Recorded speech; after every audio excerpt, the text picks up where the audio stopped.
What's going on, everybody? We are back with episode number 53 of the Real Bodybuilding Podcast, and I'm here with the two most American people I know, Seth Feroce and Branch Warren. How are you guys? Doing Doing well. Thanks for having us on. Yeah, man. Thanks for coming on. So let's get into it. We're talking about BLM. How annoyed are we with the fact that it's taken over professional sports? I'll be honest with you. When I watch sports, the last thing I want to hear about is politics, no matter right, left, whatever your views are. And that's why you watch sports, is to get away from all that kind of stuff and just enjoy the competition of it. And, it bothers me that they let, politics, get into professional sports. I mean, everybody's entitled to their views, 100%. But, when I watch a game, I don't really want to deal with politics. I just want to see two teams go at it and see a good game. What do you say to people who say that's the biggest platform they have, so they're using it to get their message out? I say, if you take somebody like a Tom Brady or a LeBron James, if they want to get the message out, they can call up any media outlet in the country. Yeah. And they'll have a platform. That's true. I mean, they can, no one's going to deny them an interview. Any of the top athletes in NFL, NBA, baseball, name your sport, if they want to get the message out, they can do it. I mean, they're in a unique position to where they can sit down and talk about that, and they should. So you guys are both business owners. What do you guys, Seth, I'll go to you first. What do you think about guys getting paid whatever they're getting paid, hundreds of thousands or millions of dollars to play basketball or football or whatever, and they're using your time that you're paying them for to get their message out? Is that okay with you, or is that like, hey, this is our time, we're paying you for our time, you should be doing? I think I don't know if I like the correlation between the two, like a professional athlete of doing that compared to somebody that's working at the company or working in the shipping department.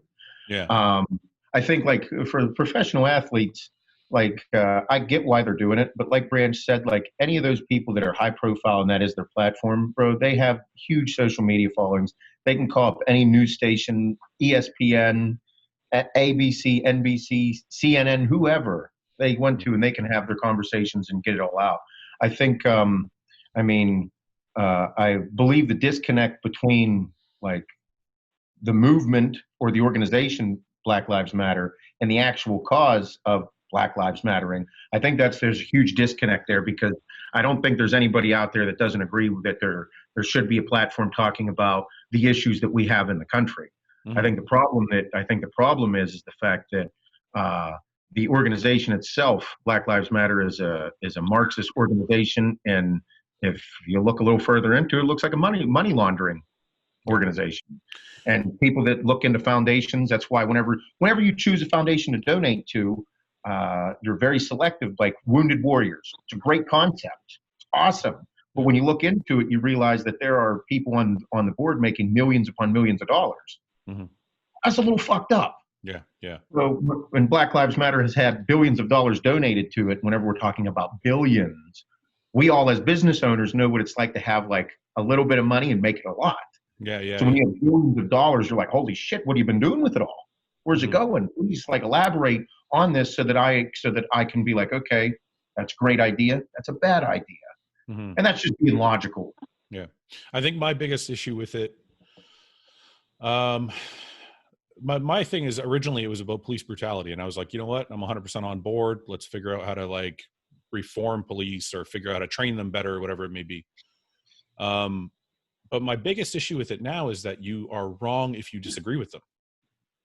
Like there was a basketball player on the weekend. I can't remember, something Isaac. I can't remember. I don't follow basketball a lot, but it was something. Mm-hmm. Something Isaac. I think Isaac was his last name. He stood for the national anthem, and the rest of his team knelt. And he became the guy that was ridiculed for it. And I'm like, you can have your cause, but you don't have to. I feel like it's wrong to force everybody to believe what you believe. Dude, it's healthy to have an open debate and difference of opinions. Speaking as an American, we're all different. Everybody in America comes from different backgrounds, different races, ethnicities, whatever. But that's where we always got our strength from, was by being different and diverse. That's a good thing. And having open, freedom of speech is very important. When you start shaming people, trying to silence people just because they have a difference of opinion, that's a dangerous, slippery slope you're going down. Mm-hmm. And to what Seth said, the Black Lives Matter movement, there's issues in this country that need to be addressed, and I'm all for talking about it. As for Black Lives Matter, the organization, I do not support them because they're a Marxist organization. They don't support the nuclear family, and they're taking out a lot of money, and they're doing some shady stuff with it, and not good. Just like you said with the Wounded Warriors thing, on the outside, Wounded Warriors sounds like a great organization, but you looked at it, well, these board members are like 80% of the money went to them, not to the people that should be helped. And, and that's the same type of thing you're seeing with these Black Lives Matters, is people at the top of the organization are not really they lost sight of what their cause was. Yeah. So I don't want to talk about politics too much because I think people watch this show for the same reason they watch basketball, is to not talk about politics. So let's just get away from that for a minute. But I did want to ask you guys both something, and you guys can both answer in different ways, of course, because you're both retired, and I'm not far from retirement either. So I want to ask you guys for my own personal reasons. Branch, I'll start with you. What do you get the itch? What's it feel like being retired? Do you miss being like really jacked? Like, what is the explain the whole thing? Explain the whole thing. Well, you're still jacked, but I mean, like, you were like. I saw a video of him the other day, and I was like, "It's still pretty jacked, dude." No, but he was like, "No, he's not." Okay, he was second in the Olympia jack. That's a little different. So a little different. Yeah, explain kind of what's going on and how it feels right now. Man, do I miss competing? No, I don't. I had a blast with it. I tell people I got to live my dream. When I was a teenager, my dream was to be a pro bodybuilder and compete and make a living at it. And I was able to do that. Do I miss being jacked? Yeah, walking around like a total super freak, as we all know, it's kind of cool, right? Yeah. You wake up in the morning, you look in the mirror, and you're like, cool. I never was happy with how I looked, because that's always what drove me to, push harder. But, it was kind of cool. Do I miss the diet? No, I don't miss a diet. Do I still eat? I'm a bodybuilder, and like I tell people, I still want to try to look like a bodybuilder and represent. But I don't. I love to train. I trained. Johnny, made he's come back to the Arnold, and so I gained 15 pounds back just training with him. Trying to keep up so I could try to recover and shit and survive the damn workouts. But that was fun. That was fun. The pushing myself. That's the first time I trained that hard since I retired. Yeah. And I was there to help him and push him and get back. And I love that. That shit was awesome. We were back to ourselves. Yeah. Yeah, that was cool because. Sorry, I want to ask you what. I know you said you're eating like a bodybuilder, but how close to eating like a bodybuilder are you? Are you cheating more often? Are you still eating 4, 5, 6 meals a day? Like, what does it look like? I eat at least 4 meals a day. Try to get 5 in, depending on what my work schedule is. Do I cheat? If I want something, I eat it. But generally, I don't. 2 or 3 times a week. Like yesterday, we were at some friend's house and I had a pizza. I ate a freaking large pizza. And I don't feel bad about it. So I felt pretty damn good about it. I don't feel bad about it. And then I went and got some ice cream after that. So, but do I do that every day? No, I don't. Because, we're all bodybuilders, man. And I know, I'm guessing you're just like me. I know your mentality. I know you love to train. I think you love to train more than you love to compete. Yeah. And you'll be 6 years old. You'll still be in there killing it. Yeah. So, and eating is just part of goes along with the training. So how often did you do the large pizza and ice cream when you were in, like, not when you're dieting, but like, let's say in the off season when you're like in competition, like as a pro? My thing, every Sunday I had a pizza and had some ice cream. Usually my thing was like during football season, I love watching football. Yeah. And I order a large pizza, give me some ice cream afterwards and watch the game, and life was good. Did anybody know that while you were competing? I don't know, man. I didn't know that. No. Yeah. So you just not pre-contest, no way. You just gave permission to a whole bunch of bodybuilders to eat large pizzas and ice cream all at once. Bro, you have the most hardcore bodybuilder of all time saying, "I just love some ice cream. Yeah. I sit there, I'm happy." The guy that's front pressing 315 for 20 reps going, "I love my ice cream." Yeah, that's great. But it's it's amazing. You're smashing large pizzas and you're still able to keep a good sized waist. Yeah. Man, I don't think I could get fat. I mean, knock on wood, hope that don't come back on me. But just the distension. Like, you never had a distended stomach, even though, people would say, oh, if you eat pizza, it's like going to cause a bad gut biome and blah, blah, blah, all this bullshit. I was eating a pizza once a week.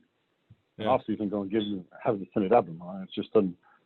I don't get that. So I mean, maybe if you don't ever shit, maybe it'll build up and something. But I mean, you got backed up maybe. But I don't know. You know what? At the end of the day, my thing was I would be in the off season. I had a program off season pre-contest. I treat off season just as seriously as I did pre-contest. But off season, every now and then, I have what I want to have. Yeah. And when I didn't feel bad about it, if I have to eat 6 meals a day, one of those meals I had to do pizza. So what? Yeah, yeah. So, what if you don't mind me asking, and you don't have to say if you don't want to, but what's gear look like after retirement? Is it just TRT? Is it anything? Are you nothing? Is like where are you at? Just replacement. Yeah. So yeah, very, very, very minimal. Yeah. So, and I just enough to feel good, right? So. Can I ask you this? I always tell people, like, they ask me what it's like to be on gear, and I say it's only really awesome for like an hour in the gym. The rest of the time in my life, it's not really beneficial in any way. Like it doesn't really help me anywhere but in the gym. Is that kind of, it's like, do you feel better, like personality wise, feeling wise, like not having to do any of that shit? Yeah, I never liked that stuff. I think that was, when I was competing, when it came to nutrition, came to training, cardio, posing, I never missed. I never missed a workout. I never missed a posing session. I never cheated on my diet, any of that stuff ever. I just wouldn't do it because that's just not my personality. That when it came to gear, that's where I always fell behind. Honestly, I probably didn't take enough. Yeah. And I didn't do it regular. I'm like, all right, time to do it. And I'll do it tomorrow. And I'll do it tomorrow.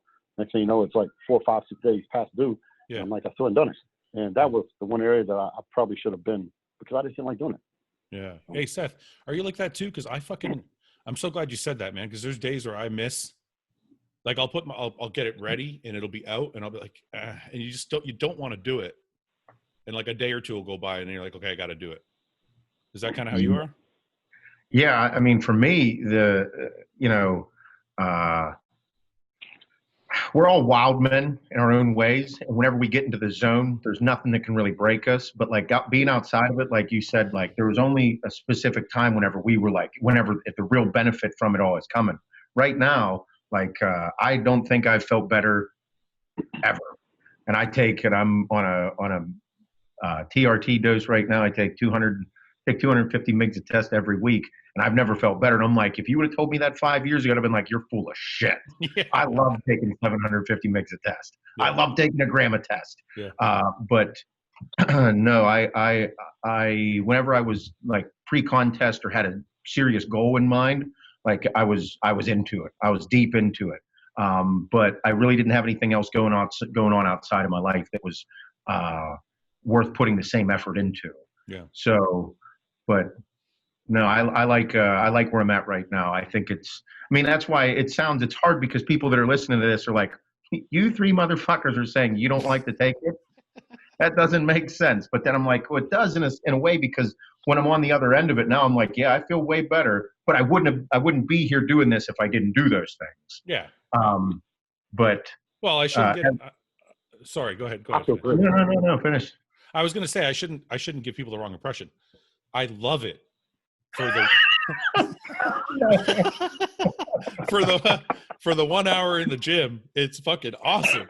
Like, oh yeah. If I could turn it on and off for that 1 hour, it would be heaven. It would be like the best thing ever, right? But that's, it's funny because, Branch is like, he's like, I've been training hard with Johnny. He's like, I gained 15 fucking pounds. And it's like, oh boy. Yeah, everybody's like, man, how's that happen? Yeah. But then I'm here. I was, after the torn tricep, and I'm back to training and moving weight again. Yeah. And I was like, man, I was like 211 pounds. I was like starting to have a little bit of a complex. Yeah. And sure enough, I start lifting weights again, and nothing in my life has changed except the food, the amount of food I'm eating, and the training. The hormones are still the same. And I gained 11 pounds. Yeah. And I'm like, well, here it comes. It's coming back. We've all, it's funny. We've all had a torn tricep. I just realized that. And so you're coming, you had two, Branch, you had two? Same both on one side, or both of them. Oh, different damn. times. Oh man. I noticed that, Seth, yours looks like it's coming back well. Like it looks like the surgery was done so well that it's going to be the way it was. Yeah. Branch, I don't recall yours looking any different. How is, after you had the surgery, did yours come all the way back? Mine came back better, I think, actually. I toured in 08. Yeah. And I came back and got second at the Olympia. Yeah, so, second in 09. Yeah. Yeah, so it didn't, I don't know. In a weird kind of way, I think it was almost a blessing because it forced me to take time off and just chill. Yeah. And when I came back, I just, your body has to have rest. I think in a weird kind of way, it was a blessing. Yeah, I think my surgeon must have done something wrong because mine feels like it's pulled halfway up my arm. Like it's really? It's almost like he didn't pull it down all the way or something. Like it's just not. I don't think it's ever going to look the way it looked. So it's kind of shitty. But I mean, I was panicked. Like when it happens, you're like, it was my first serious, like major tear where I needed surgery. So I'm like, I got to hurry up and get to a doctor because I thought the sooner they did it, the better it would heal. So Sure. I just went to the first doctor I could find, and that might have been a little mistake. I might have had to wait a little bit. So you guys also, again, you guys are both business owners. How is Wicked Cutz going, Branch? What's it like? Man, we're killing it. We've grown probably 300% since February. Wow. It's been insane, man. I mean, we've the warehouse, we're running out of warehouse space. So That's me and awesome. Scott talking about possibly getting to find another warehouse, but it's been really good. We've got a lot of new flavors we're coming out with, and the direct consumer business has just exploded. I think it has over 1 year shelf life on it, and got some really kick-ass flavors. We got beef sticks, 15, 16 grams of protein in them. Yeah. And it's doing really well. And something to touch on that, Seth was talking about earlier with the Wounded Warrior Project. So we came out with a flavor, traditional Western. We put in a camouflage bag, and we teamed up with Sons of the Flag. The Sons of the Flag is a charity organization. It's run by a guy named Ryan Parrott, who's a former Navy SEAL who was a burn survivor. He got injured severely overseas. And I have a very close friend of mine who was blown up in Iraq and burned over 80% of his body. And I don't know how many surgeries he's had, but it's insane.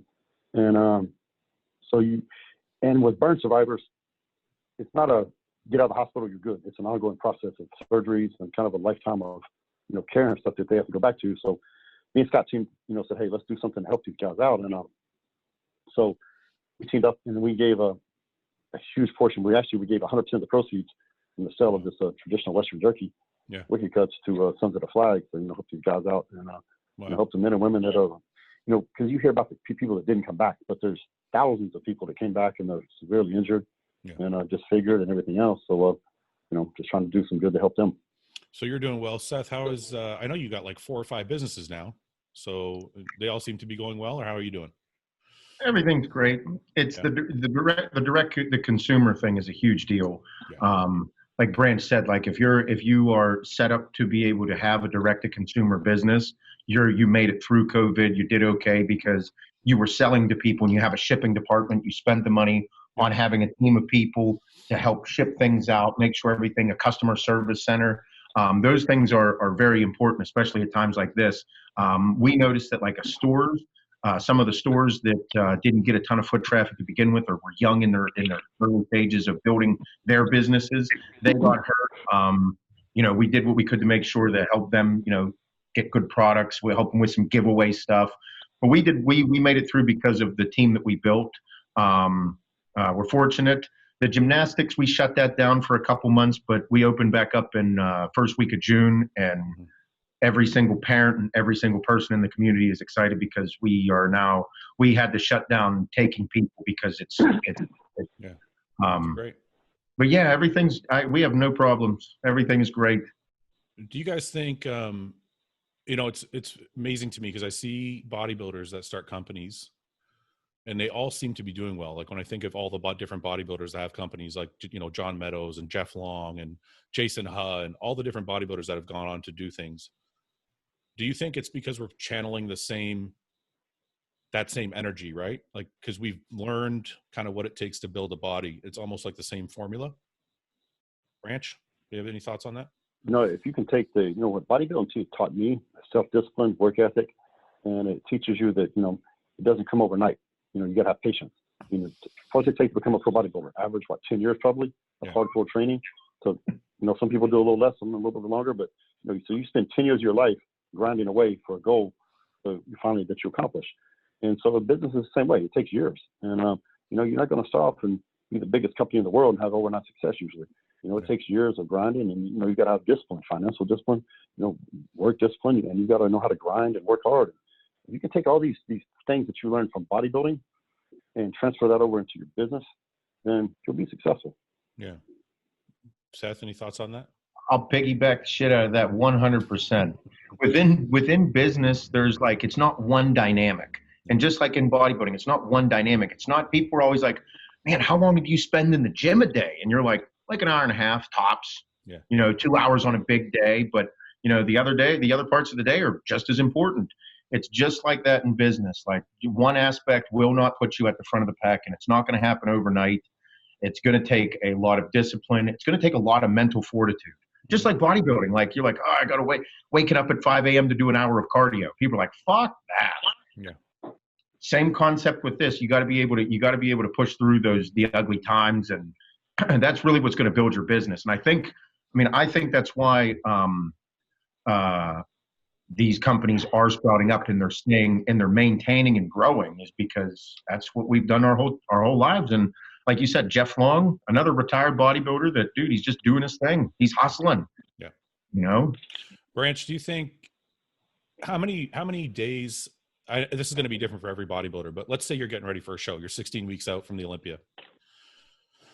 How many days, how many ups and downs do you have in that 16 weeks? Like, or let's take 1 week. How many days of that week are you like, I suck, I'm shit? And how many days are you like, I'm going to win this show? That's a good question. You know, what I would do, I always, every day, I think mental imagery is huge. You know, I'll give you an example. Every day when I would take a shower, when I was in the shower, I would practice my victory speech. You know, what I'm going to say when I win. You know, and you got to believe it, because if you don't believe it and if you can't believe it in your mind that you can win the show and that you're going to win the show, how are you going to do it? Right? You got to believe in yourself. You know, for me, and so everything I did that with, it eventually came true usually. But there wasn't. But doubting yourself, I was never happy with what I saw. I wake up in the morning, I look in the mirror, and I'd be irritated every single time. Okay. I never looked at myself and be like, "Fuck, I look pretty good today." I never once did that, and it wasn't until I was retired and removed from it for a couple of years that I looked back on some of my old photos, no contest pictures, and I was like, "Fuck, I looked okay." You know, I was so. Yeah, I would say a daily basis, it was ups and downs. You know, in my head, I convinced myself I could win this. I'm like, I can win this. And I focused on me. What I never let myself do was look at, you know, you or Kai or Phil or whoever and be like, you know, because then you start psyching yourself out, you know, because, oh, damn, you know, this shot. And I never did that. I focused on me. And then that being said, I was so critical of myself that, you know, I'd get down on myself. You know, I'd go train legs and fucking go pose and look at my legs and just fucking be pissed, you know, and because I had this mental image of how I wanted my legs to look, and it never was there. Yeah. So on a daily basis, it was a roller coaster. Did the days when, well, I mean, you said it was every day, but basically what you're saying is, even when you felt bad about what it looked like or felt bad about yourself, you never let it affect you. You kind of just walk through it.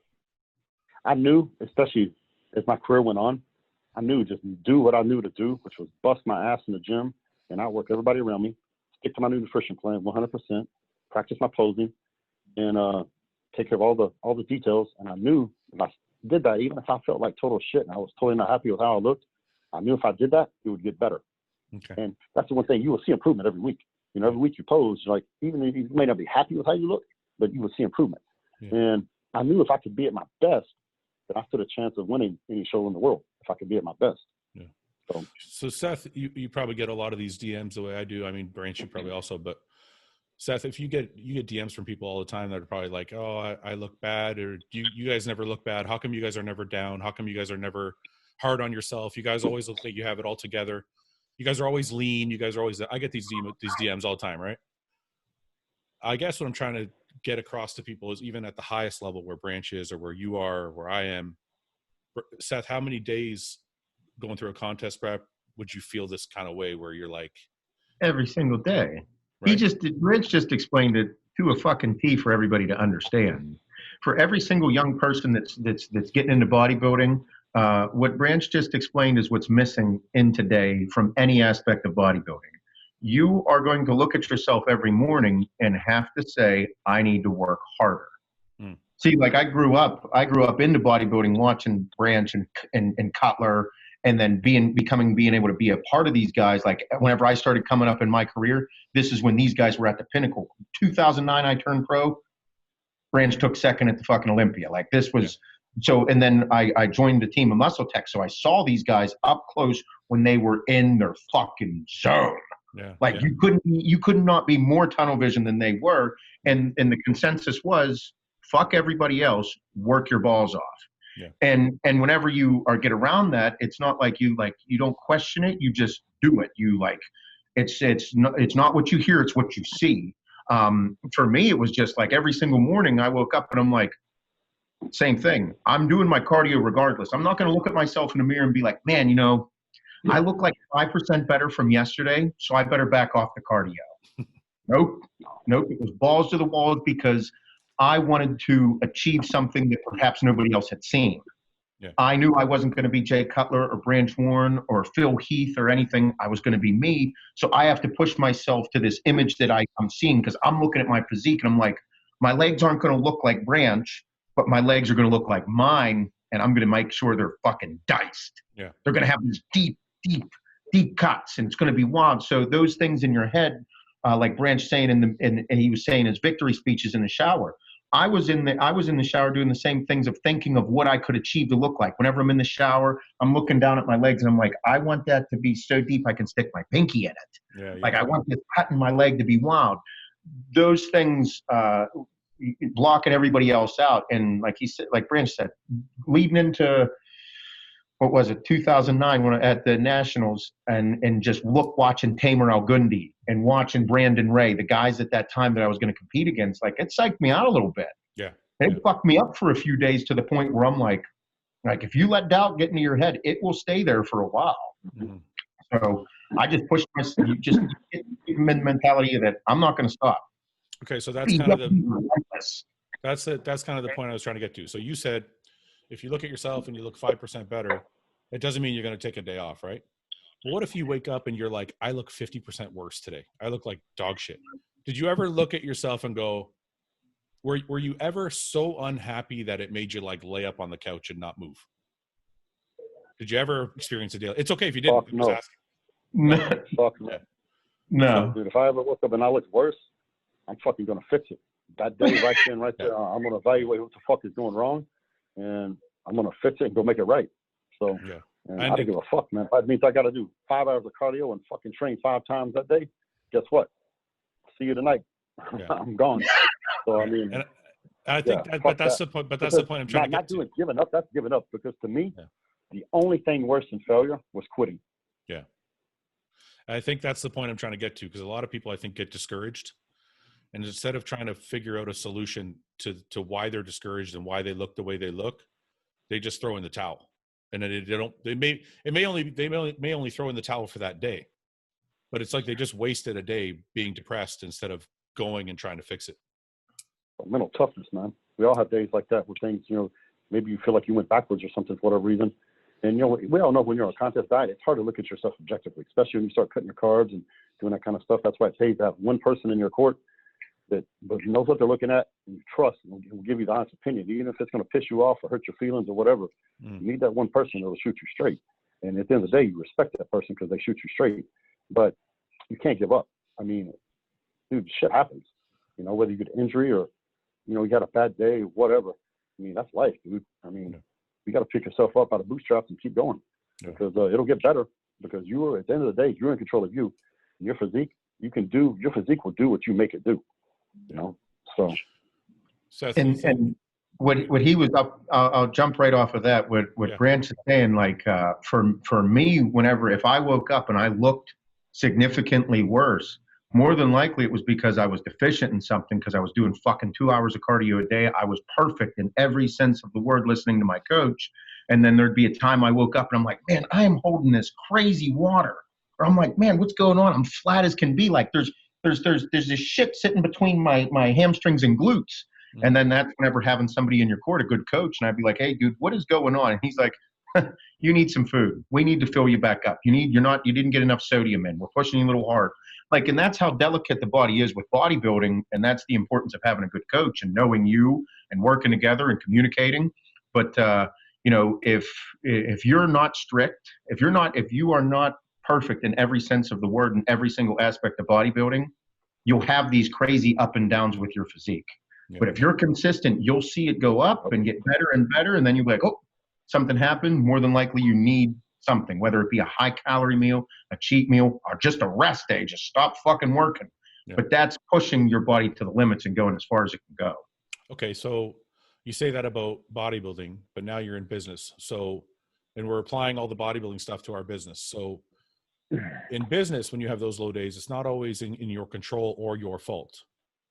So are there days where you may look at your sales numbers and go, oh, what did I do today? Did I do something wrong? Did I do like, yeah, like that.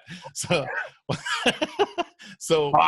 what do you do when you have one day that's like here and you're like, I crushed it today. Right. And then you have like, it goes like that for a few days. And then you have a day where you're like, where is everybody? So I'll let you start, Branch. What happened if you've had those days? What do you do on those days? Is it just like bodybuilding or no? Yeah, I mean, you have ups and downs. I mean, with business, there's so many other factors involved. Bodybuilding, it's it's your training, diet, nutrition, this kind of thing. With business, there's so many other factors, that play into that. Usually, if the sales go down, then we look at it. Okay, look at the marketing, and see what's going on. Talk to your wholesalers, and retailers and things, and see what it is. And you try to identify the cause of why it's going down, and then you address it. Do you need to change your marketing? Do you need to run a special? Put something on sale?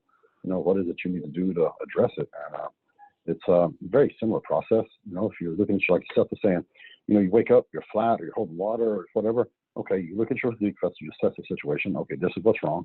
Okay, how do I fix it? And you do the same thing with business, and come up with a plan to fix it. So, Seth, you don't have a day where you're just like, throw in the towel, F it today, I'm taking a day off. Oh my God! In the beginning, I was terrified. In the beginning, you're scared as fuck, because before you do anything, you really don't know the numbers of other businesses and how they operate, and you're like, oh, if I ask somebody for advice, they're just going to tell me it's going to be really hard, and you're probably going to fuck up and this and that, and it's hard to get objective advice from it. But for me, whenever we have those down days, when those occurred, it was like, okay, you can't freak out. Freaking out and a drastic reaction is the last thing I want to do. Okay. So, and that's just time and looking at the business, because if you're say you have a down day every Friday, you notice that there's like a 25% decrease in sales, whether it be from direct consumer or your retailers or whatever. You're like, so you have that every Friday for like 10 months. Yeah. You're like, so Friday's or 10 weeks. And you're like, so Friday's the day when things go down. What can I do on Fridays to continue to keep that up at the level so I can maintain that dollar amount that I have, so I have consistent numbers all the time, every time, or this is just the expectation? Or you might have a day where you're increased at 35 or 40% on Mondays or Sunday nights, or what is it that you're having these increases and and then your average dollar value per day. Yeah. So you just learn your business, take your time, and then like Brandon said, dude, if you see something, you talk to your team, or you figure out how you could do some marketing on that day, or is there a place that I need to spend money on ads, or what is it that you're doing? And it's just part of building it, being patient. Yeah. If you're not patient, you're fucked. So and you just have to pay attention. Yeah. It's not business isn't hard. Business is as difficult as bodybuilding. You just got to pay attention. Yeah. If you can pay attention and work really hard, you'll be successful. Be able to make adjustments. So it's the same answer then from both of you in bodybuilding and in business. There's never a day where you're like defeated. Nope. No. I don't want to do anything than what I'm doing now. So I'm not going to take no for an answer. I got to keep pushing. Have to. But I guess what I'm saying is there a day where, how can I put it, where you're just like, you know what, I need today off. It's like things aren't going the way I want to. I'm going to come back tomorrow and come at this 100%. Does that exist, or are you guys like on all day long? Because for me personally, honestly, if if I'm beating my head against the wall for something that's not working, I may just eventually go, you know what? I need a day to recover, and I'm going to come back at this a different way. Oh yeah, I take time to myself when I'm like, okay, this is going to piss me off if I continue to stare at this motherfucking number, and then might need to step away from it for a while. But I'm so consumed by my work that it's not a problem at home yet. Yeah, it could turn into a problem soon. But whenever I have those moments, I just go find something else in my life to be able to remove my head from business for fucking, whether it's an hour or 5 hours, but I'm going to return to it with maybe a little bit more of a clear head, a clear thought process. Because if it's that, the saying, like, if an axe isn't sharp, then you're just beating it against a bunch of wood. So you need to make sure that you stay sharp, you stay keen, but you also be persistent with work. And if you need to take a few hours and come back, because the problem is still going to fucking be there, whether I do it now or I do it later. It's not going anywhere. It's a fucking problem. Yeah. So I just have to figure out how to do it. And if there is something that's got the best of me, I'll step away for a few hours and then come right back to it. Yeah. Branch, there's something you said when you were talking earlier about this. You said, when you're talking about bodybuilding, you said about working hard and staying in your lane. And I think that's lost on everybody nowadays because there's so much information and there's so much to see of everybody that I think for a lot of people, it's hard to stay in your lane. And I think when you said it, you meant like you weren't watching anybody else. You were just watching yourself and what you were doing. How can you explain to people how they could do that nowadays with so much information in front of them? Like, how do you do a show and not look at what somebody else is doing when it's like there in your hand all day long, right? Because you know what somebody else is doing doesn't matter. When I was training for a show, it doesn't matter what the fuck they're doing. It's so matter of fact, Seth. Fuck. I love it. Go ahead. Go on. Sorry. No, it don't fucking matter. It don't matter what the fuck they're doing or Jay or Kai.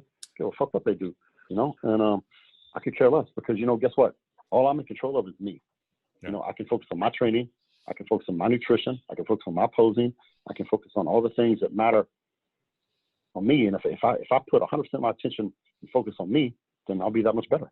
I'm so worried about what everybody else is doing. Well, first of all, I can't control who's in the damn show. I can't control how they look or anything else about it. So why would I waste any energy or time or thought on shit I can't control? Yeah. And, and I had enough confidence in myself to know that if I can be my absolute best, then I stand a pretty good shot of doing well. And that's what I did. And so I just wouldn't, to me, it was like negative energy. I'm thinking about, okay, oh shit, how's Jay look or how does this person look or whatever. Dude, fuck that. I don't give a fuck how he looks. Whatever. And I show up and I'm worried about Branch. Branch shows up and that's all that matters. But I guess I'll come at it from a different way. So did you ever at any point go, let's say somebody started with a new coach or somebody was trying a new type of training or somebody was doing something. Did you ever look at anything and say, maybe I should try that? Or were you're like, I got it. I know what I'm doing. People might not train. Right? Whatever people say, I had people even when I was at the top of my game tell me, you ain't training right. I'm like, motherfucker, you can't win the fucking local junkyard bodybuilding contest from the Podunk USA and you're telling me I don't know what the fuck I'm doing. I'm like, I'm not changing a damn thing. And it was amazing to me that people would, after you actually succeeded and were doing well, how many people start telling you were doing it all wrong? Yeah. And I never changed. The only time I changed anything was in 2009 when I started working with George. And I just knew I needed to make a little change because what I was doing, I just need to get that one more step up to really do what I wanted to do. And basically what George did was have me eat more food. Yeah. I thought I ate a lot of food, but I would have never eaten as much food as I did for that show that year if it had not been for George. I would have been afraid to. Because I was thinking, how the hell am I going to get shape eating this much food? And it turned out to be one of the easiest diets I ever did because I was never really hungry. Yeah. And it was great. And I felt great. I looked great. And energy, everything, strength, everything was great. And so that was the only time I really made any change to what I did. And that's because I knew I needed something else.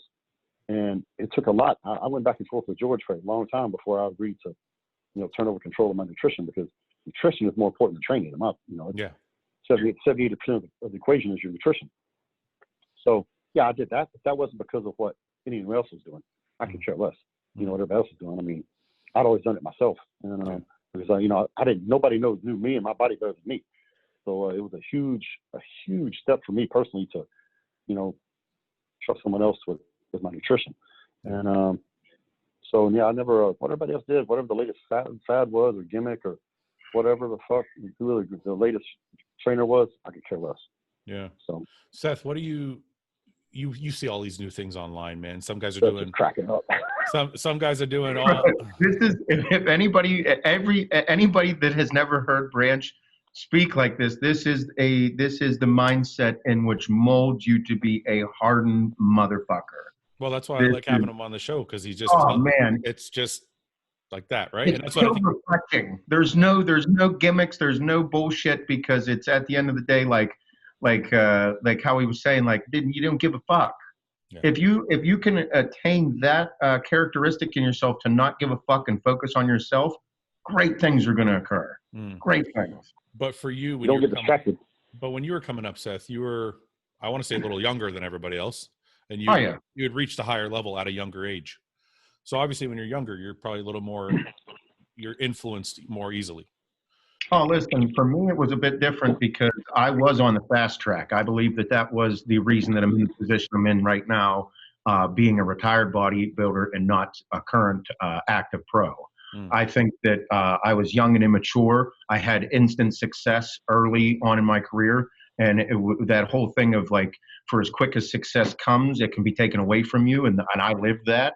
I'm fortunate that it happened in a day of age of like being able to be successful outside of bodybuilding from, even though a short-lived career that I had. The mentality of the training and the being a bodybuilder, I've always loved. The competition got the best of me. My home life played a role in a lot of things, but in the sense of like I said, for as quick as this came for me, it was taken away.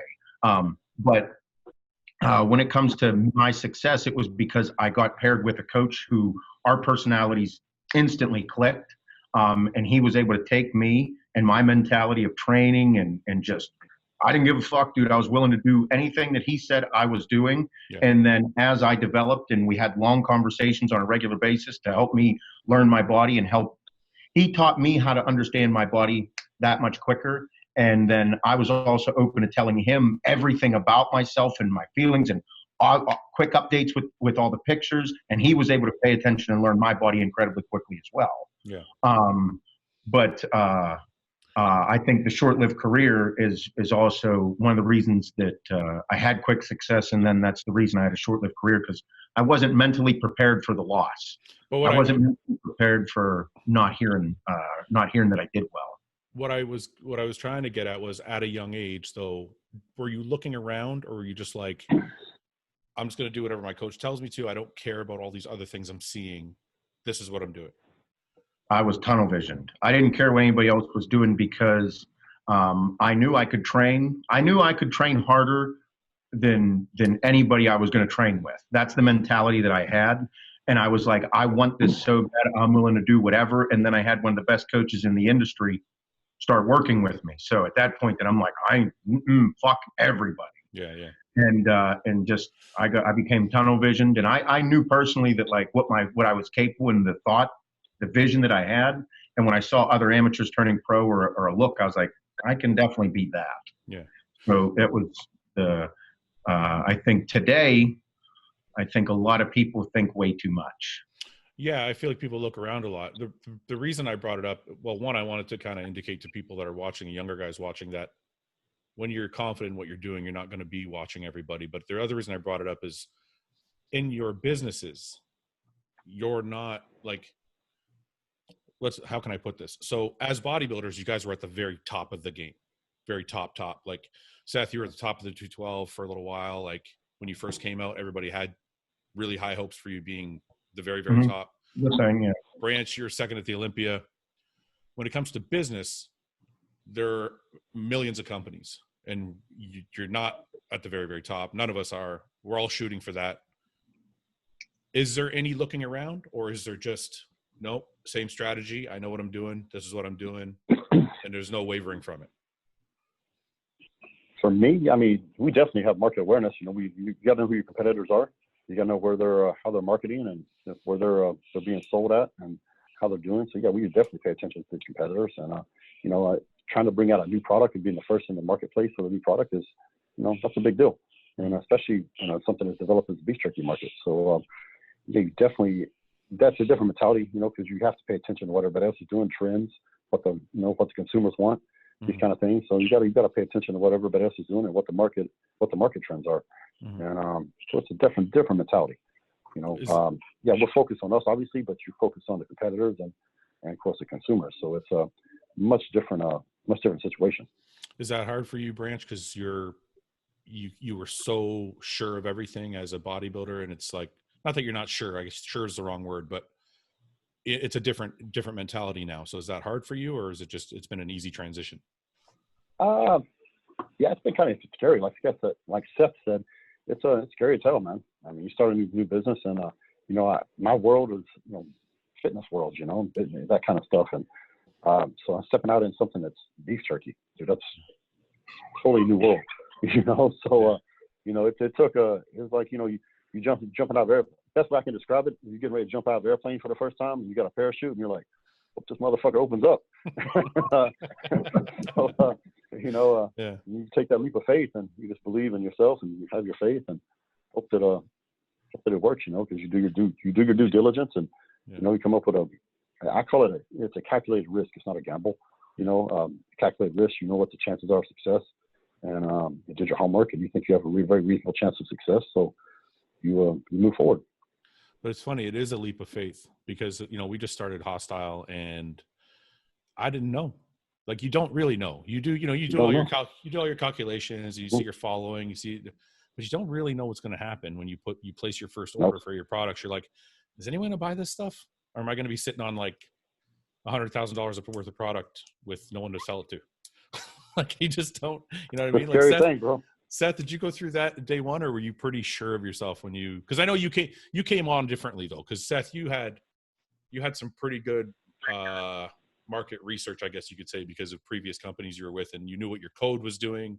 You knew how many fans you had kind of buying into who you were. So it's like Branch said, the calculated risk. Yeah. People can look at all three of us and every bodybuilder that turned into a business owner as fucking stupid meatheads. Yeah. We can sit here and look at Branch and say, if you watch him in the gym and then go, he runs a multi-million-dollar company, people are going to be like, that fucking guy. Yeah. That dude. And then the same thing goes for us. Like, we joke around and we have all this, but the fact that we have we're not stupid. You have to pay attention. You have to be you just analyze the ever-loving shit out of it. And I simplify that by saying, pay attention. Yeah. If I look at, like Branch said, market trends, see what other companies are doing, you have to be able to pay attention to what is occurring in the industry, simply because your consumers are going to let you know through purchase, through the dollar amount, through those statistics, those numbers. Those statistics will tell you. Yeah. But again, like the question you're getting to is like watching other people, and how does that make you feel when you see a company have uber success, or you see something occur? What does that do to the feelings inside? It has to be a driving force. Yeah, it has to be. If you use it as a defeating way of being defeated, you won't be successful. Business was not meant for you, because business is way more intense and full of way more sharks and savages than bodybuilding, than fitness, than anything you'll meet, because in business, it's big fucking money. Yeah. This is how people are feeding their families. And there is a level of respect that every owner has to have for one another. But it is very intense, and you have to pay attention to every little detail. And I absolutely love it. I find myself like, that's pretty much all I do now. Yeah. Yeah. Do you guys thrive under the pressure, or let me ask you this. So let me pose the question this way. Are you happier when the pressure of the business is mounting, even if it's doing well? I'm not saying it's doing poorly. Or are you happier when things are kind of just smooth sailing and you can kind of hang back? I thrive under pressure. Yeah. 100%. I'm at my best when the more pressure is, the better I am, whether it was bodybuilding or business or whatever. When things are good, everything's rolling and coasting, That ain't good for Branch. You Branch need needs the excitement. When the wolf is at the door and the roof is on fire and the floods come at the same time. That's when Branch is his best. So Comes through. Everything's fucking sunshine and rainbows. That ain't good. Really? That's it. What do you think, Seth? Are you the same way? I'm assuming you're the same way. I thrive on releases. I thrive on our releases with All American Roughneck. I love the whole process of the new product coming out. I love doing it all because it's so intense that it brings something out in me that I'm like, I didn't even know I could feel like this. Like the night before a big release, the morning of, like there's things that I do that I have like little morning rituals. I have all this stuff because it brings a feeling out that I'm like, this is fucking intense. Yeah. You know, and I run the marketing here with Mike and I, and it's like whenever it comes to those days, I'm like, man, this is it. Here comes everything that we put into it. The team, everybody put their effort in. It was a whole group effort. We're going to see what happens. Let's go. Yeah. Yeah. It's intense. See, there's a thing for me where I'm like, I can see the pressure mounting and I fucking hate it. But I always, and I can see it like coming over the hill. I'm like, oh shit. But I work better under pressure, even though I don't like it, but I rise, like, it's almost like I rise to the occasion. Like I know I have to. So it's almost like if I don't work, I don't eat. You know what I'm saying? This is like, it's not really a choice, right?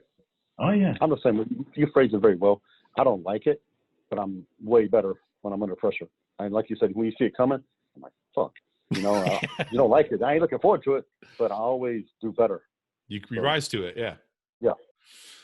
So what's going on with the families, guys? So Seth, you are a new father. How many months is it now? 2 months? 2 months. I have a little boy. I have a Seth Jr. She was nice enough to let me name him after myself. I was just gonna say I'm so jealous that you have a junior. I always wanted a junior. It's pretty awesome. I'm excited. You know, that the whole thing of having a boy compared to a girl, I still have that same connection, like, because he's just a little baby. You know, you still love him the same. You still snuggle him the same. I'm still goofy as all fuck. But it's really exciting. And the family, everything, we're a very tight-knit group. We're always together, you know, with the gymnastics and everything we do, but it's been absolutely awesome. I'm excited to just keep watching him grow, and then I get to have a little boy. I'm going to torture the fuck out of him. It's going to be awesome. How much pressure or how hard is it having 3 kids? Oh, 3's a fucking lot, dude. Yeah. 3's way more. 3 is way more than I thought it was going to be. There's a lot. Yeah. But your oldest daughter can probably take care of the baby, right? Oh, dude. How old is she? She's 12. She'll be 13 soon. Yeah. I mean, it's like I said, dude, life is gold at home. She helps out. Emmy, my 6-year-old, she helps out a ton. It's just a lot. Like we need to go big. We need to go get a big family vehicle. Yeah. You know, we got to get a big family vehicle, and life is changing a little bit. The 3 kids is a lot. It's a lot. It's interesting how though it's funny how things kind of work out the way they're supposed to. Like if you weren't in the position you're in business wise, maybe it wouldn't be it'd be a lot more stressful, I guess is what I'm trying to say. But you have, kind of yourself set up a little bit. So now, even if you had another kid, you'd probably still be okay. You know what I mean? Like if you had 4 running around. Oh yeah, I'm not in any hurry to have 4. I mean, I wouldn't mind more. I love kids, dude. I don't have any problems with it. The kids are happy and healthy. Hannah's a great person. She's wonderful. So my life is all I have to do is go to work and be a dad. I can do those 2 things really fucking well. Yeah. Branch, you have a daughter? Yes, she's 8. Any plans for any more, or are you good with No, we practicing like hell. Hoping it'll happen. I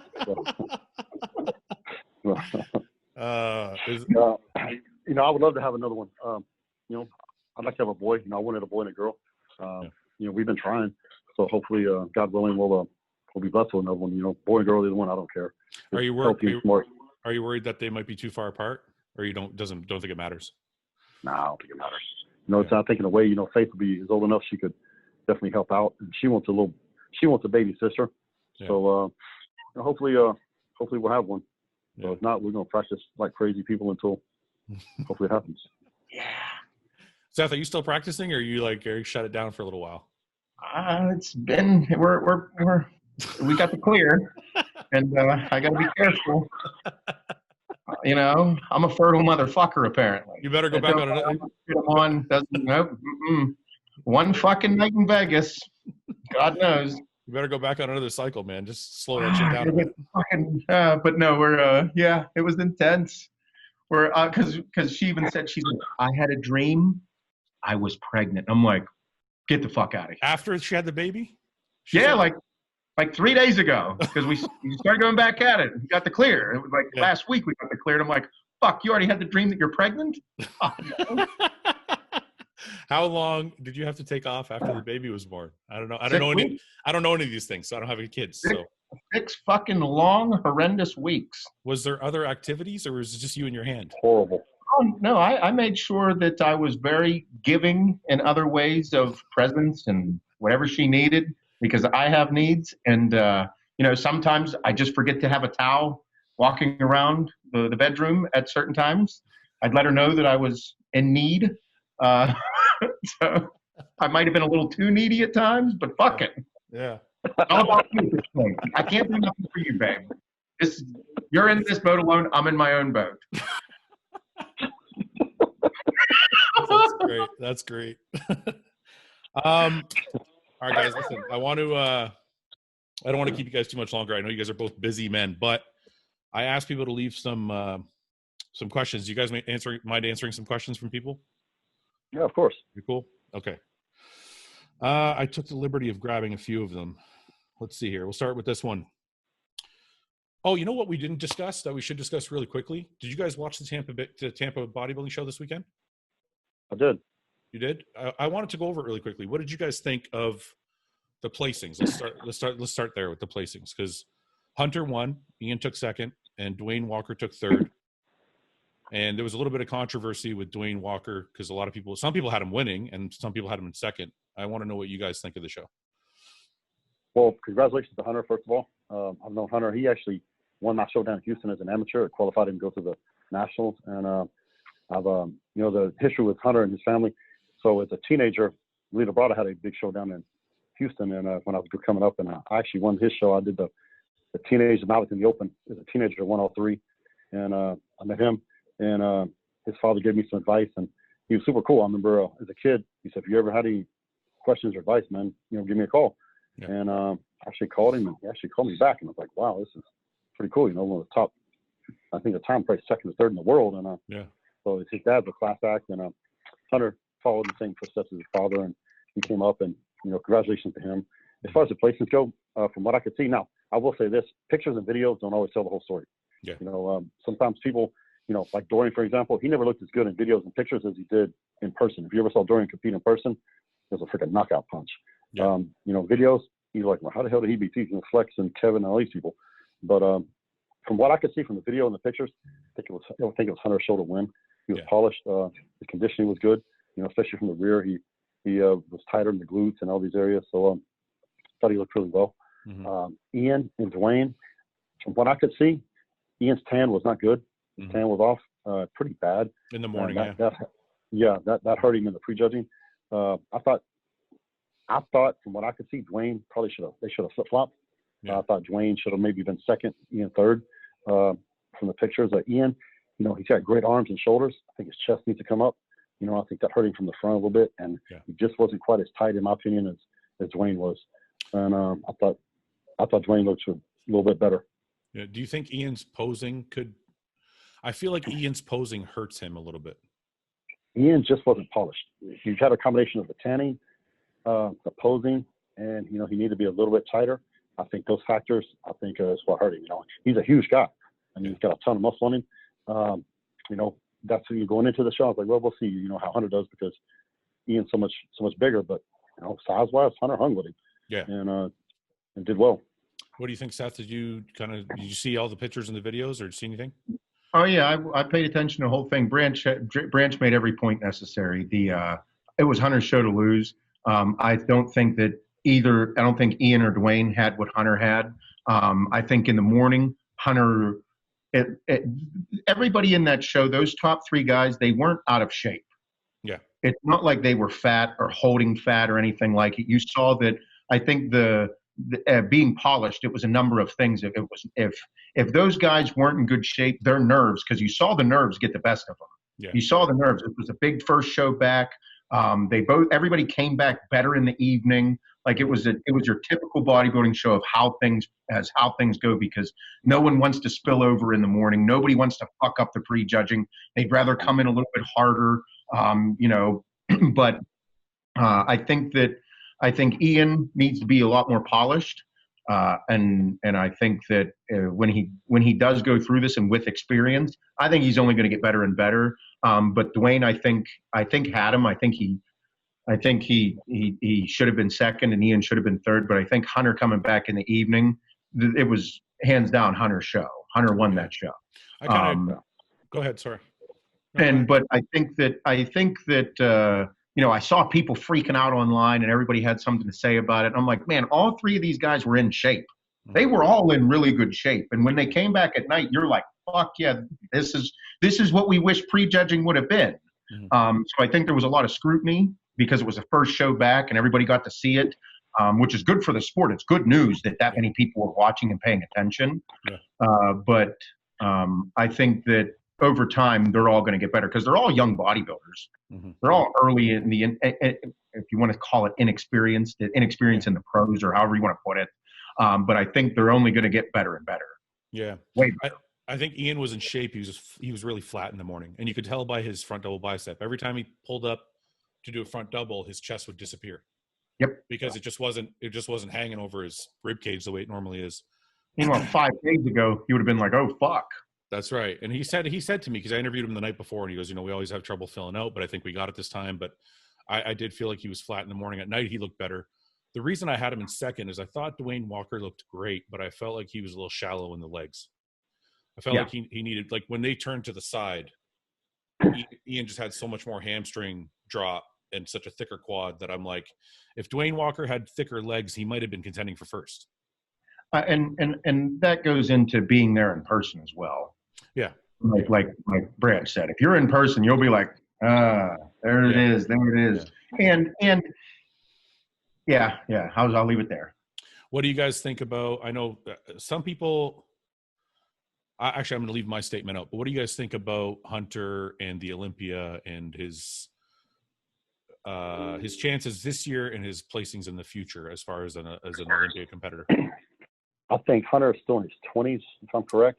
He's a young guy. Yeah. He won his first pro show, which is a huge accomplishment to do. I think, Seth, you won your first 5 or something, which is almost unheard of. But I think he's got a very, very, very bright future ahead of him. The guy's young. I know him personally. He's a hard worker. He's squared away. He's got a family, and he's just, he's probably the closest to that old school mentality that there is out there right now. He puts his head to the grindstone, and he's got tunnel vision, and he does what he has to do. And I think you give him some time, he'll be one of the top guys in the world. This year at the Olympia, he's still got some areas he needs to bring up. I'm being hypercritical here. Yeah. That's what our sport is. Yeah. But he's got to bring his chest up. His chest needs more thickness. That back has got to come up. He needs more separation, more detail in his back. And then the other thing he needs to bring up are hamstrings. Hamstrings are not separated. He's got great quads. From the front, the side, legs look incredible. From the rear, those hamstrings, they need to be stripped. For those people who don't know what he means, he doesn't need to have that stripped look in between the hamstrings. Why does this all sound so much better coming from Branch than any internet troll? Because credibility matters. That's why. It does. Like the way it was so eloquently put that I'm like, man, he just explained the guy and he was saying being hypercritical, but like Hunter has a huge bright future in the sport. I think that if he stays healthy and he does what he needs to do with his dad's tutelage and him continuing to stay on track, that dude's going to be a bad motherfucker. Yeah. Very bad. It's funny you said that, Seth, because I think it's funny how everybody wants to be a critic, and only a few get to be critics, is in my opinion, because you can watch the sport and be a fan and say things, but I feel like you don't get to you don't get to say whatever you want about anybody and have people listen to it unless you've been there or done that. You know what I'm saying? So when Branch says it, you're like, okay, we have the best in the world. And he's breaking it down objectively, right? There's no emotion. There's no nothing. And I feel like that's the problem when you look online is there's a lot of emotion in a lot of people's critiques. And it's like, if you just leave the emotion out, we can hear what is actually there. You know what I mean? So, and the thing is, if people hear that, it's like the guy won the show. In my opinion, he won it hands down. It was his show to lose. And he won it, he walked away with it, in my opinion. But, when he's going to go to the Olympia stage, that's a different group of guys. And, I think Hunter will be a top 5 bodybuilder in the world eventually. He just needs more time, like I say, more time under tension. He's got to be more grounded in the gym and bring up. He's a smart guy. He knows what he needs to bring up, and he'll bring him up. He's young enough, he can do it. I really like Hunter's work ethic. I got to train with him at John Meadows at his gym there in Ohio, and he's there to work. He's not there to fool around. He's not there. And he knows what he's doing. He's not like, oh, my coach said to do this. He's like, no, we're doing this because of this. Like, he's very smart, very hardworking, very respectful, and I think he's going to go a really long way. He's young enough. He's got 10, 15 years ahead of him. Yeah. I think he's 28. I think he said he was 28. So I mean, hasn't even reached his peak yet. Okay. Dealing with life's hard times and staying consistent. Any tips? We kind of covered that earlier. Have you had any experiences with parents that don't support or understand your passion for bodybuilding? Did you guys ever deal with any of that? My mother pretty much raised me. My father, he couldn't understand it. He's like, why are you lifting weights and you're not getting paid? To him, that just sounds the most stupidest shit ever. She eventually kind of came around. But my mother was super supportive.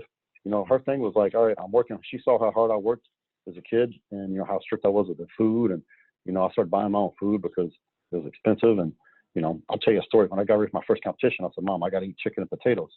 And so she made fried chicken and mashed potatoes.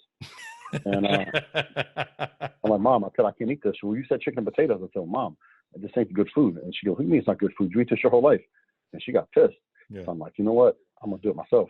So I started preparing my own stuff. So and buying it too. So, but she came around and understood it. And, my mom was, until she got out of, bad health, she was at every show, front and center.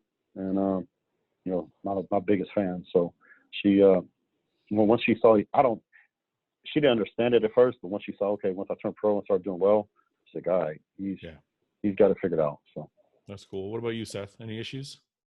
No, my parents were super supportive. They even though there was times where they thought it was stupid, they thought it was a little bit like, hey man, like, not everybody gets to turn pro.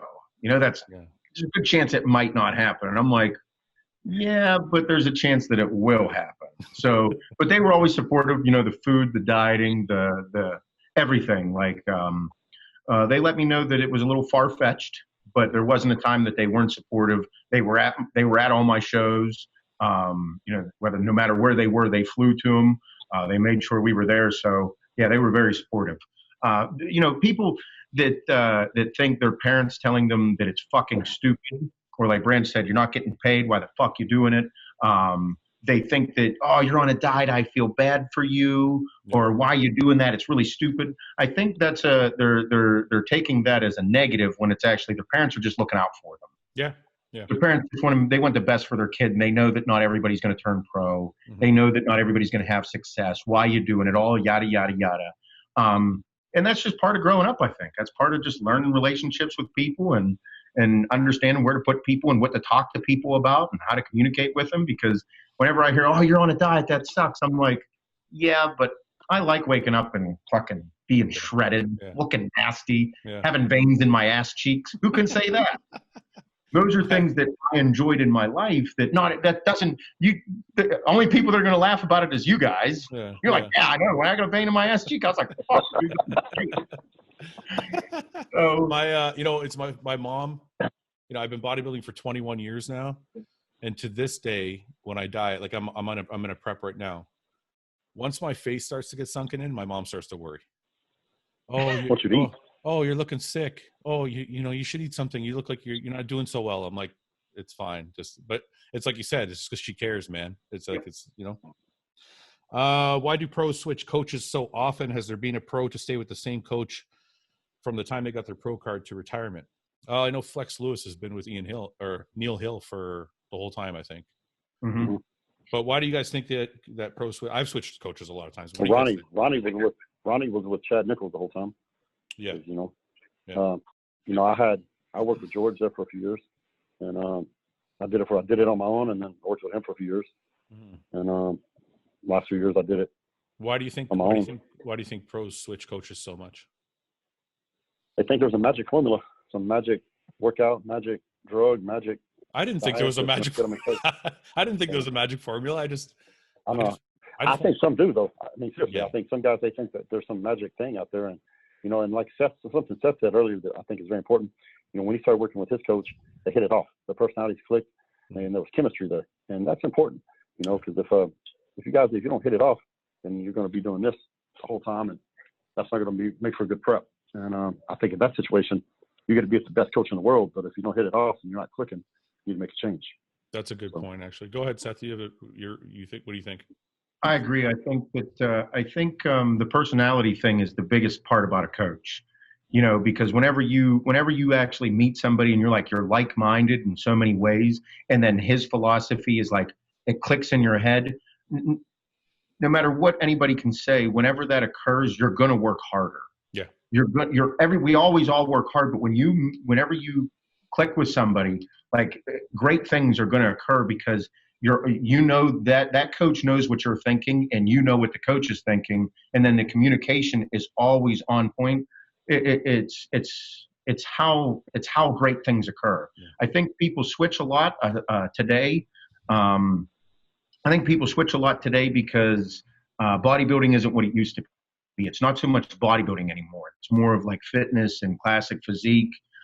It's a little bit more of a smaller look, and that's no dig on it. I love it. I think it's great. But my point is that whenever in bodybuilding, like Branch said earlier, early on, to build a physique took like a decade.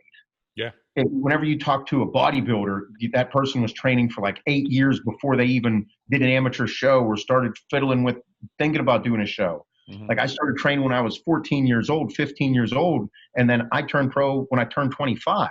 Yeah. Like there was a good 8-10 years of me busting my fucking ass and building a physique. And I think today this early quick success that some people have, because they're in like a physique category and they can train 3-4 years and they're like, fuck, dude, you could go step next to people on the Olympia stage, top 10 in physique. I think that the quick satisfaction is it plays a role. Yeah. And plus, we all know that there are more than one competition at a bodybuilding show. At a bodybuilding show, there's the competitors. Yeah. There's the judges, and there's the coaches. Like those are all things going on at a bodybuilding show. Yeah, yeah. So, and coaches they got a quick tongue. They know exactly what to say, when to say it, how to say it to get a client, and that does exist as well. Yeah, I'll say I agree with both of you. I've changed coaches, I think 4 or 5 times. I think ultimately you guys are right about the personality thing, because the last coach was John, and I've been with John since 2014. And it's because our personalities meshed. And I was like, this is somebody I can believe in. I believe what he's talking about. I believe in his formula. So I think you're right. I think it just took me some time to find that, like Seth, you said you found it right away. Whereas it took me like a few coaches to finally find the right person that was like best for my situation. So. Oh yeah. Everybody's got a personality. That's a nice way of saying an ego. This is I actually picked this question because of you guys being on the show. Would you rather have a consistent physique like Dexter's or a freaky physique but harder to figure out like Ramy's? I want to rephrase the question. Would you rather have a consistent physique like Dexter's, and forget the hard to figure out part, a consistent physique like Dexter's or a freaky physique like Ramy's? All right, so I'll lead that off because it's the best of both worlds. I'm not sure about why Ramy can't nail it. You know what I mean? Yeah. I would say that I just don't know him. I don't know his personality. Bodybuilding is so superficial of what everybody sees. Dexter is one of the most consistent fucking people on everything. Like, Dexter's diet is so consistent and it's scary. Like, if you watched his YouTube channel and you listen to him and stuff, bro, he does the same fucking shit every single fucking day. Nothing phases him ever. It's always the fucking same. Yeah. That's why he looks like he's a machine. He's a fucking machine. I don't think Ramy is that way. No, I think the people that let's take all that aside though. Just okay. Who would you rather be? Fucking Dexter. Okay. What about you, Branch?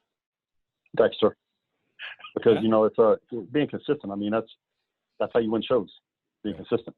Yeah. And you know, being a freak. I mean, how many guys we know out there that are freaks? I mean, you go to Olympia, walk around Expo, you see guys from wherever, all over the world. You know, 330-pound guys walking around. Like, holy fuck, who is that dude? Yeah. But he's a freak, but he ain't gonna win shit. Can't put it together, yeah. Yeah, can't put it together. So I mean, you know, like I don't know why Ramy can't get together. He got together that one year when he got, I guess, second. You know, that's the best we've seen him. But he hadn't really put together before since then. But you know, I tell you, it doesn't win shows. You know, being when you can be 300 pounds and be consistent like Ramy, that's something. Yeah. That kills everybody. But you know, if I had to pick one or the other, Dexter, 100% all the way. Okay. Yeah. Okay. I think I would. I think any bodybuilder would probably say that. I mean, it's a pretty physique. It looks easier to maintain than being 300 pounds. He's the most consistent bodybuilder of all time. Yeah. I don't even. How many shows has he done? Over 30? 21. He's 129. Yeah. Yeah, he's 129. He's 129. Yeah. If you had to choose only 5 exercises, I thought this was interesting too. If you had only had to choose 5 exercises to do for the rest of your life, what would they be? You got to say the squat. The squat's got to be one, obviously, right? Squat, deadlift. Deadlift? Really? Yeah, deadlift for sure, because it makes your whole body grow, bro. I know, but I hate deadlifts. Don't get me wrong. I fucking hate deadlifts. Since I retired, I've not done a fucking deadlift. But if I only had 5 exercises to do, it would be deadlift. Fucking, you forget who I train with. This motherfucker can pick up 800 pounds every day of the week. Yeah. It makes me look like a bitch every time I fucking deadlift with him. What was your best deadlift? And pounds to the fact that I hate deadlifts. What was your best deadlift, Branch? I don't remember seeing you deadlift that much. My best deadlift was 740. That's good. That's fucking. Mine was shit. I don't even want to say it. What about you, Seth? What's your best deadlift? 685. I'm the weakest motherfucker here. What the fucking? I was eating a lot and a draw. The only reason my deadlift was good is because of fucking Johnny. Because I would get so mad because he would kill me so bad, I fucking would go psycho, man. I'm like, I'm gonna get this motherfucker off the ground. I don't give a fuck if my hands rip off. And it just over time, you just get stronger, I guess. I don't know. All right, squat. Yeah, it wasn't the squat, deadlift. What else? Bench press. Dumbbell presses. No bench presses. Okay, dumbbell press. Then, man, probably one-arm dumbbell rows. No way. That would be on my list. Military presses. Military press. Military press. Yeah. And barbell curls. Yeah. Right? Seth, what do you think? Is that a good list? Yep. I'm going with the squat's got to be in there. So I'd go squat and then for sure incline dumbbell presses. Okay. Squats. I only get 5. Fuck. I'd say it's squat, deadlifts, incline barbell presses or incline dumbbell presses, pull-ups. Pull-ups. I hate fuck. I'm too fat to do pull-ups. Yeah. You could do them assisted. Okay. I'm the carrying the part here that's torn is either nope. I'm going with the barbell curl. Got to go. I'll take barbell curl or alternating dumbbell curls. Dumbbell curls. Barbell. Lift the military press out. Yeah, fuck those things. I'm not doing that shit. My shoulders are garbage. I'm done. I'll get them things. Will get hit when I'm doing incline barbell or incline dumbbell presses. I'm good. I think I'm there with Branch, except I would switch out deadlifts for T-bar rows. I love a good T-bar row. I do T-bar rows every week. Yeah. Possibly to touch on mental health leading up to a show post cycle and what the come down feels like and how to manage that. And you know what? I'll just simplify the question. What would you do? What would you guys do after a show? You know, that after the show feeling where everything's just done and everything's gone and you got nothing to do. Like, it's like all of a sudden there's just nothing happening. And it's almost like a little bit of a mental letdown. What do you guys do in that time? Man, I would, this is what we would do. And me and Johnny would stay away from each other because we tried coming back and say, hey man, we're going to train light. That shit never happened. Yeah. And so we just learned to just stay the fuck away from each other for a couple of weeks. Yeah. And, you know, as far as get off everything as long as possible until I had to whatever my next show was. Stay off take a longer break as I could without being detrimental to my next competition. And, you know, you go out, you eat a little bit. Usually after I have a few meals and I'm over it. And back on the off-season program, eating healthy. And with me, I always had another business, you know, to focus on. You know, we had a freight company, logistics company for 10 years, had a gym for a number of years. So, you know, I just usually when I was preparing for competition, I neglected that. There's some things I probably neglected, especially those last few weeks leading up to the show. So I'd catch up and take care of those issues. And generally what I would do is after I was married to Trish, we would take the thing about it with our relationship, I took, and she gave, even though she was competing too usually.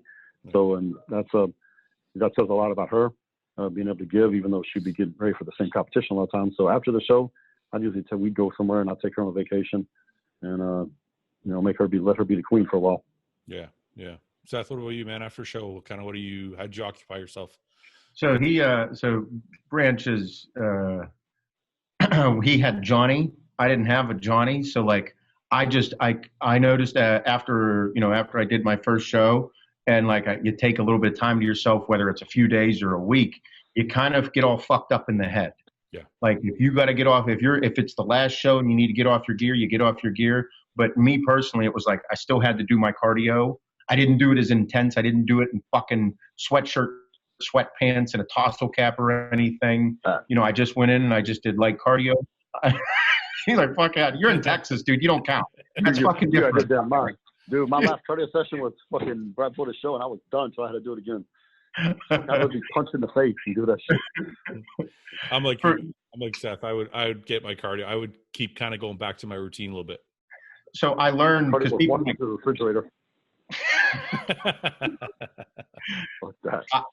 I had to, I still had to kind of continue something. I just did the cardio, the gym. I backed off the gym because if I went in there, I found myself like, oh, like I need to train. And there wasn't really anything going light about it.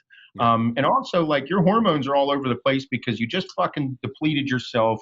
You took out your water, you were taking a bunch of gear, you were all these different things. And then like that show was the pinnacle time. That was the day. And then after it, you're just trying to get normalized. So you're going to have ups and downs in your head. You might be a little emotional. You might be a little touchy with things. And those are all normal, but you have to find it's you that's doing it. Like it's not anybody else. It's not your significant other. It's not your kids or anything. It's you. You have to learn how to control all of those feelings because they're normal. Like you just went and fucking did something that was not supposed to happen to your body. So don't expect it to be normal afterwards. Yeah. But we try to be as normal as possible. But the most important thing, like Branch even said, all those people that were sacrificing for you to get to that day, you need to make sure that you get with them and spend some time and appreciate everything that they did to you leading into that show. Yeah. 100%. Like that's really important, but make sure you do the things that help keep your sanity. Me, it was cardio. I had to keep doing my cardio. If I didn't, I get a little fucking weird. I pulled this next question for you, Branch, specifically. Okay. So what is the optimal rest period to grow type 2 muscle fibers while still having a concise workout? I don't even know what the fuck a type 2 muscle fiber is. What the fuck is that? As opposed to what, a type 1? I love it. You know what? I'm sorry. I know who asked the question. I'm sorry you asked this question and we're laughing, but the reason I'm laughing is because this is exactly what Luke used to talk about. People are just got the scalpel out before they need a scalpel. It's like the broad strokes come first. The scalpel comes fucking way down the road. And like, it's just overthinking everything. you know, that's a very good point. I just, you know, I've done seminars all over the country, all over the world, and I get these questions like this, and sometimes I'm like, I don't even know what the fuck you're talking about. I never heard of a type 2 muscle fiber in my life, you know, and I didn't even know what macros and macros were for years. I was in a seminar, and they go, hey, what's your macros? I go, what the fuck is a macro? And I'm like, yeah. I'm like, you guys overthink this shit way too much. What we do is not rocket science. It's very basic, okay? And what it is, it's called just self-discipline and hard-ass work. And repeat for years and sometimes decades. That's all it is. You start worrying about breaking it down into the molecular level on the top ones and this and that. You know, it's like blood type. It's red, bro. So fucking go with it. You know, don't worry about it. Don't overthink the shit. So yeah, for optimal recovery time, it's like this. You train as hard as you can fucking train until you can't lift the weight no more. And then when it ain't sore no more, go train it again. Yeah. That's it. It's like, okay, let's mic drop. Let's end this show. No, I just, no, it's true. It's so true. Dude, isn't it crazy? Like everyone is looking for the perfect formula, and it's like right in front of their fucking face. But the real formula is way harder than all these little things they're looking for. Because the real formula is what you just said. It's the consistency and the hard work. Yeah. That's it. And it doesn't matter. Okay, if you know the body inside and out, you can have a biology degree, chemistry degree, whatever, that's cool. But if you're not willing, you don't have the mental capacity and the motivation to eat that food as much as you're supposed to eat, sometimes it's so much you can't get it all down. You got to choke it down with water and then go to the gym and train till you fucking puke every fucking day and do that not for a week or a day, but for years and decades. You ain't ever going to get there. So I don't care how smart you are and how much you know about all the chemistry of the body. If you don't know don't have the mental toughness to do what needs to be done day after day after day, you ain't gonna get there. Go do something else. So, and you'd probably be smarter to go do something else because you'll probably make a lot more money at it. And I'm loving this because this is why I am like the way I am, because of watching people like Branch, Jay, Phil. They were at their pinnacles whenever I was coming up. And whenever you talk, if you've ever trained at Metroflex down with what is it? Is it Arlington? Arlington, yeah. I went there for a muscular development photo shoot in 2010 in August. I was there in August 2010. It was a fucking nightmare. 109 fucking degrees inside this gym, and it is brutal. Okay, so what people need to appreciate what bodybuilding is and push all that bullshit aside is to understand that when you were in that gym training where Branch was training, because that was his home. That's not where Phil Heath trained. That's not where Jay Cutler trained. That's where Branch trained. And then you talk to Branch about his diet, and he's like, yeah, I drink 3 gallons of water a day. And I'm like, excuse me? Yeah. You drink 3 gallons of water a day, and then you go to Texas, and you're like, motherfucker, I don't know how you don't drink 4. You know? And so that's the great part about bodybuilding is that there is so many different people training in their own different ways, in their own respective ways. But there is one common factor amongst all the people that are incredibly successful. The fucking work. Yeah. It is. Honestly, the reason I picked that question was just to illustrate how many things people are looking for that just are not relevant. Oh yeah. Like it's just not relevant. When people ask me about rest periods, I say, do your set. Once you catch your breath, it's time to go again. That's it. It could be 30 seconds. It could be 60 seconds. But that's it. It's not like there's no actual formula. It's like, if you rest for 2 minutes, you're going to gain more muscle than if you rested for 1 minute. It's like, there's no bullshit like that. So I mean, the rest period, when Johnny got to his set, I'm getting on doing my set. You know, we need to change weight. We change weight, and next person goes.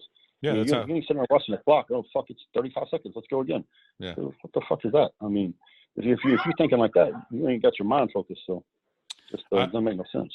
I pulled this question out too for you, Branch. I don't know if are you a UFC fan at all? I am. Okay, so it says, I think it was directed at me, but I'm going to redirect it. Since you are a UFC fan, what is the heaviest weight class that you think you could compete against and not get destroyed? For example, do you think you could make it through a fight with a 145-pound guy? Maybe a 145-pound chick, maybe. I don't know. But, them people are killers, man. Yeah. So, I knew back in the day, I knew some of the guys around. I've been a fan of the UFC back when it had no rules. Yeah. You know, it was no time limit.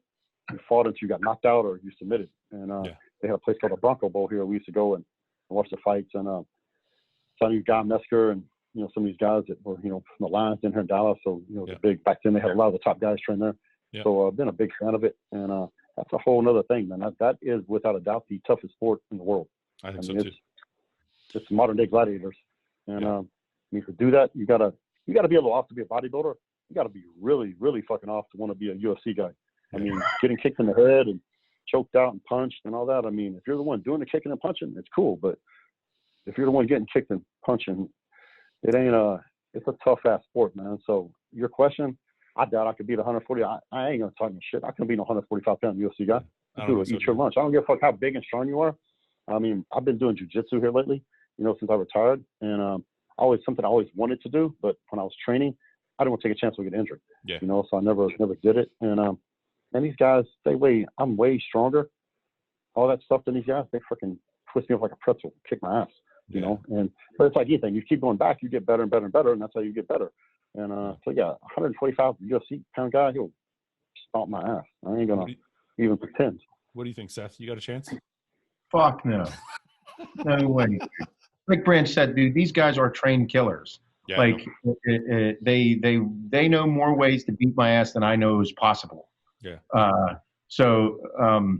Yeah, dude, because and I'm fascinated. I love watching the UFC. We all at the office here love watching it, pay attention to it all. And what I find so fascinating is a guy that's 155 pounds, 175 pounds, even 145 pounds, how heavy their fucking hands look. Yeah. Like you can tell whenever somebody's throwing a punch and you're like, God, that fucking hurt. You saw, and that's a thing too that people have are heavy hands, and you learn about it, and it's fascinating. The sport is absolutely incredible. Yeah, it's like they're kicking my ass all day. Yeah, the one thing Branch said, I think I agree with 100%, is it's the hardest sport in the world, because not only are they're training with weights, they're training in the gym, but they also still got to cut weight just like we do. Like, it's just, they have all of these aspects, and then on top of it all, they got to go in and either get their ass kicked or not. But I mean, there's that added aspect at the end of it all. So their cardiovascular conditioning probably has no equal. Seriously. I mean, if you guys have never done it, try to go 3, 4, 5-minute rounds, I think. Try to go 5 minutes all out in a fight with somebody. When was the last time you got in a fight, Branch? Like a real fight? It's been a while. How long? It's been a while. I got in a fight like a little while ago. A little while ago. No. 30 seconds. That's all I got. That's it. It's like, I'm like. Probably done 8, 9, maybe 10 years ago. Yeah. Yeah, I don't know, man. People say, like, people watch the fights and they're like, "Oh, that guy gassed out. He's a pussy." I'm like, have you ever tried to fight for 5 minutes straight? Like, do you have any idea what that feels like? They have no idea what they're talking about because they've never done it. Yeah. You know, you try to go 5 minutes in the ring with somebody. I don't give a fuck if it's jiu-jitsu, boxing, whatever it is. Yeah. You will be, if you ain't trained, you will fucking gas out real quick. Well, it's also one thing if you're sparring. It's another thing if you are actually in a fight and there's adrenaline and all these other things. It's different than just, you know what I mean? Because sparring, there's no adrenaline, there's no fear, there's no nothing. Right? So it's a little different than actually being in a fight. But all right, so we all agree. Last one before we go. What is the thing you hate the most about being a pro bodybuilder? Seth, I'll let you start. I would say this is an intense subject, but it's the reality of it for me. I absolutely loved everything about bodybuilding. I fucking there. What's that? I said you're gonna say the same thing I'm gonna say. I don't know what I was gonna say. What are you gonna say? Go ahead.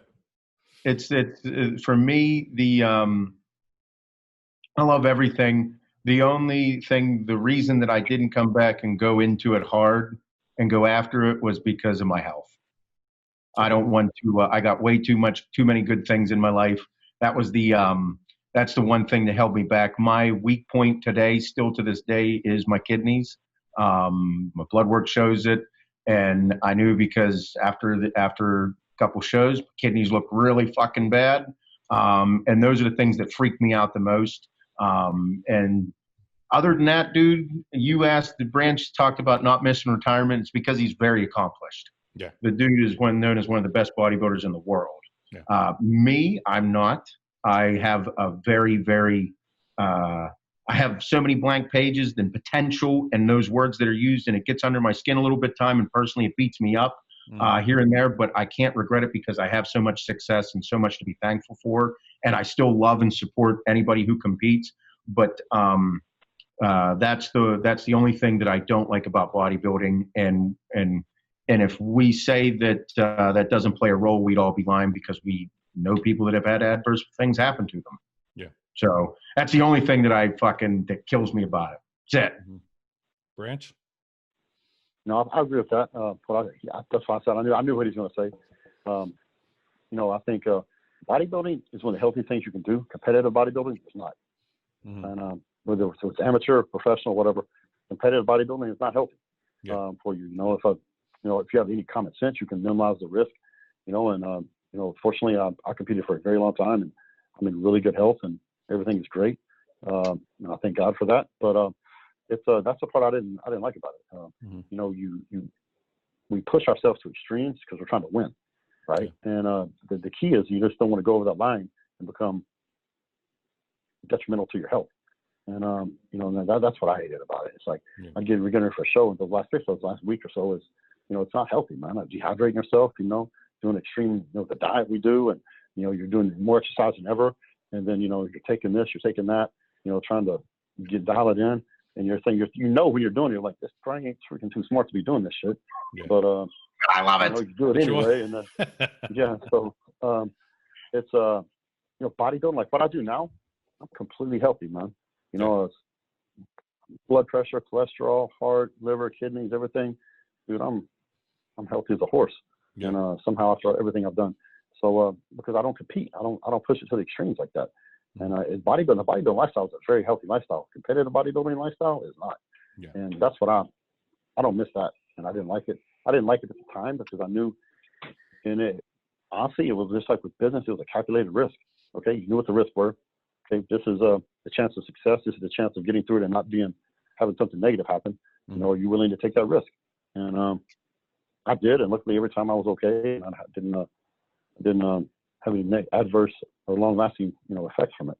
Yeah. Before we go, guys, is there anything you guys want to promote? I know you both have your own businesses, so is there any specials, any flavors, any things you guys want to say about your businesses before we go, or are you good? Anybody? Seth? Branch? Everybody knows All American Roughneck N Sledge. I went on we do this podcast. You have your own supplement company. I have my own supplement company. People were asking, I went on Singerman's podcast and do his readiness report. People were wondering the most important thing about everybody's companies in this industry and what we all do.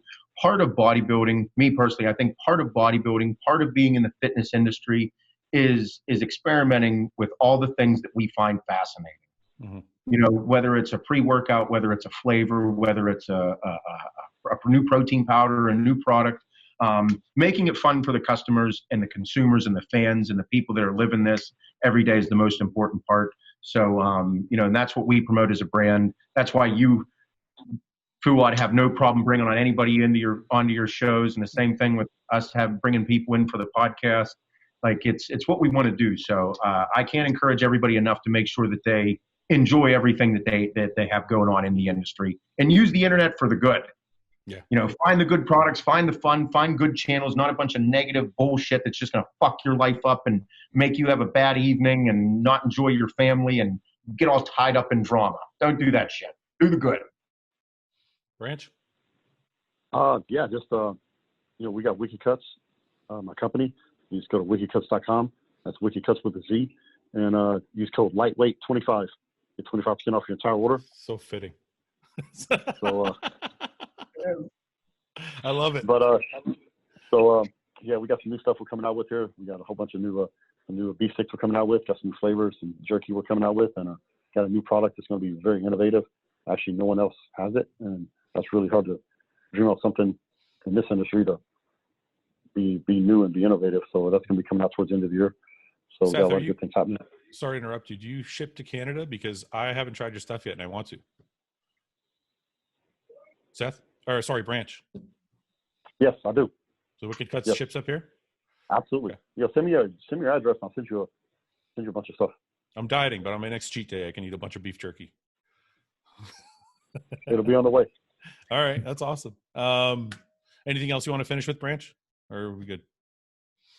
That's it. Thanks for having us on the show. And Seth, thanks for all you do. And I think hopefully 2020 has been a crazy, crazy year. So we're praying for peace and much better into the 2020 than it started. Yeah. All right, guys. Thank you very much. I appreciate you guys both coming on, and we'll get this out right away. Awesome. Okay, Thanks, dude. Have a good day, man. Bye, guys. Hey, guys. Thanks for watching. Please subscribe, share with your friends, and like the video. And if you get a chance, check out the description for all the different links to all the different places you can find Hostile and myself. And lastly, check out hostile.com for our new line of supplements and all of our apparel and gear. Thanks again for watching.